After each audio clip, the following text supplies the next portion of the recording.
দেশের প্রেক্ষাগৃহে ঈদের উৎসবমুখর আবহের মধ্যেই শুরু হয়েছে বাংলা সিনেমার আন্তর্জাতিক যাত্রা। ঈদে মুক্তিপ্রাপ্ত 3 সিনেমার রকস্টার রোহিত ও মালিক এবার বিদেশের প্রেক্ষাগৃহেও দেখানো হচ্ছে। কোন দেশে কেমন চলছে কোন সিনেমা?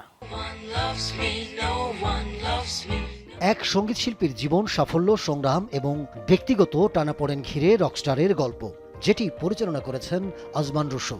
সিনেমাটিতে আগুন নামক রকস্টারের চরিত্রে অভিনয় করেছেন শাকিব খান। আমি আমার মতো করে চেষ্টা করে যাই ভিন্ন ভিন্ন ধারার ভিন্ন ভিন্ন গল্প, যতটুকু সম্ভব ওয়ার্ল্ড স্ট্যান্ডার্ড ছবি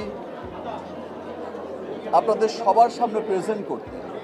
যতটুকু সম্ভব আমি আমার কাজ দিয়ে, আমি আমার আশপাশের সবাইকে সাথে নিয়ে বিশ্বের দরবারে পৌঁছে দেওয়ার জন্য, বিশ্বব্যাপী পৌঁছে দেওয়ার জন্য ছোট্ট ছোট্ট প্রয়াস সবসময় করে যাই, ভিন্ন ভিন্ন গল্প করে যাই।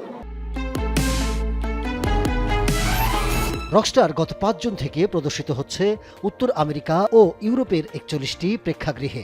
জানা গেছে প্রথম সপ্তাহে কানাডার 7টি, যুক্তরাষ্ট্রের 30টি এবং যুক্তরাজ্যের 7টি প্রেক্ষাগৃহে মুক্তি পেয়েছে সিনেমাটি।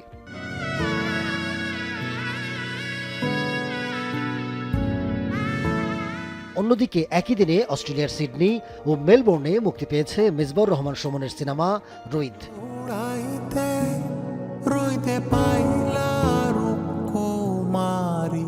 গ্রামীণ জীবন ও লোকজ বাস্তবতার আবহে নির্মিত রোহিত সিনেমায় অভিনয় করেছেন মোস্তাফিজুর নূর ইমরান ও নাজিফা তোশি।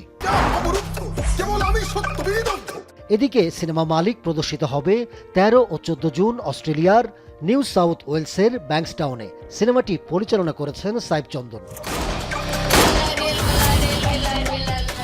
অপরাধ জগতের ক্ষমতার দ্বন্দ্বের গল্পে নির্মিত মালিক সিনেমায় আরিফিন শুভকে দেখা গেছে ভিন্নধর্মী চরিত্রে।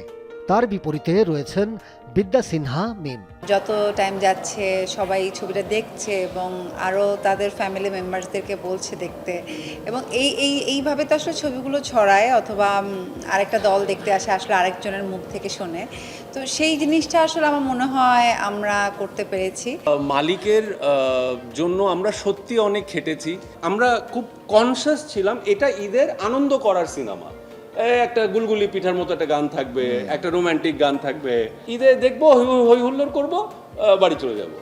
চলচ্চিত্র সংশ্লিষ্টরা মনে করছেন দেশের বাইরে নিয়মিত সিনেমা মুক্তিতে শুধু আয়ই বাড়ে না, বাংলা ভাষাভাষী দর্শকের সঙ্গে দেশের চলচ্চিত্রের সম্পর্কও দৃঢ় হয়। আন্তর্জাতিক অঙ্গনে রকস্টার, রোহিত ও মালিক এই 3টি সিনেমার যাত্রা কতটা সফল হয় সেদিকে দৃষ্টি চলচ্চিত্র সংশ্লিষ্টদের। Ahmed Tauquir, showbiz tonight.